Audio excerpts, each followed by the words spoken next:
सेठ जी, वरना आपकी बात को जंगल में कौन काट सकता है। भूरा सही कह रहा है सेठ जी, अगर ऐसा ही रहा ना सेठ जी, तो इस जंगल में पक्षियों के मन में डर समाप्त हो जाएगा। तुम दोनों चिंता मत करो। टुनटुनी चिड़िया, ये उपजाऊ जमीन पर मेरी नजर समय से है, मेरी नजर बहुत समय से है, लेकिन छीनूंगा जरूर, ताकि मेरे दिमाग में जो योजना चल रही है, अगर वो सफल हो गई ना तो कुछ ही दिनों में उसकी उपजाऊ जमीन मेरी हो जाएगी। शाम को टुनटुनी अपने घर आ गई। उसके परिवार में उसकी बूढ़ी दादी माँ टुनटुनी और उसकी बेटी पिंकी थी। अगली सुबह टुनटुनी उसकी दादी माँ उसे घबरा के उठाती है। जल्दी उठो बेटा, जल्दी उठो। क्या हुआ दादी माँ, तुम इतनी घबराई हुई क्यों हो? बाहर मुखिया आए और अभी अभी बोल कर गए हैं कि अपने खेत में आग लग गई है। हरिया तोता आग बुझाने के लिए गया है। अपनी दादी माँ की बात सुनकर टुनटुनी चिड़िया बुरी तरीके से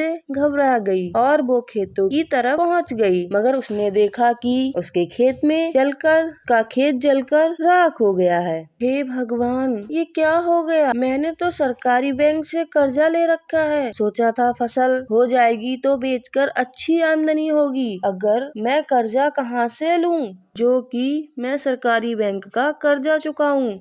नई फसल उगने में तो 6 से 7 महीने लग जाएंगे। चिंता मत कर टुनटुनी, एक उपाय है। कैसा उपाय? क्यों ना तुम कालू सेठ से कुछ पैसे उधार ले लो, 6 महीने बाद उन्हें लौटा देना। ठीक है, मेरे पास इसके अलावा कोई और दूसरा चारा भी नहीं है।